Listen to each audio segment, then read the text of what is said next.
départ, c'est utiliser la nature telle qu'elle est. On n'utilise que des produits naturels.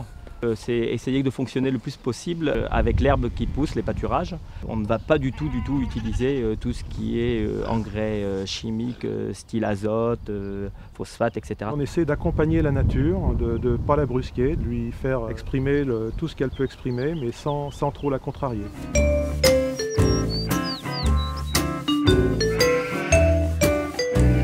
Nous, ce qu'on essaye de faire au niveau de notre ferme, c'est de respecter au maximum la qualité de vie en fait, de nos animaux, de leur apporter par exemple pendant toute la période printemps estivale, d'être à l'extérieur, de profiter de l'herbe. Et quand on les rentre pour l'hiver, c'est d'avoir de l'espace au niveau de notre bergerie, de la paille régulièrement, que les animaux soient bien tout le temps. C'est aussi les respecter au niveau de leur alimentation, c'est-à-dire d'avoir des fourrages de bonne qualité.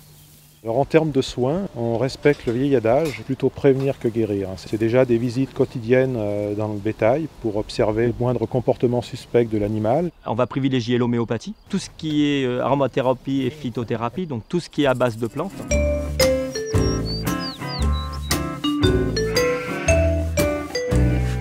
Lorsqu'un produit se trouve sur un étalage avec la mention bio, ça signifie en fait que tout au long de la filière, il a été contrôlé. Je viens visiter les exploitations, je viens voir l'état sanitaire des animaux, les parcelles. Là, il va être récolté d'ici combien de temps? On va faire une partie également administrative avec tout ce qui est le carnet sanitaire, le carnet de culture. À tous les stades, il va y avoir un contrôle, donc du producteur jusqu'au distributeur.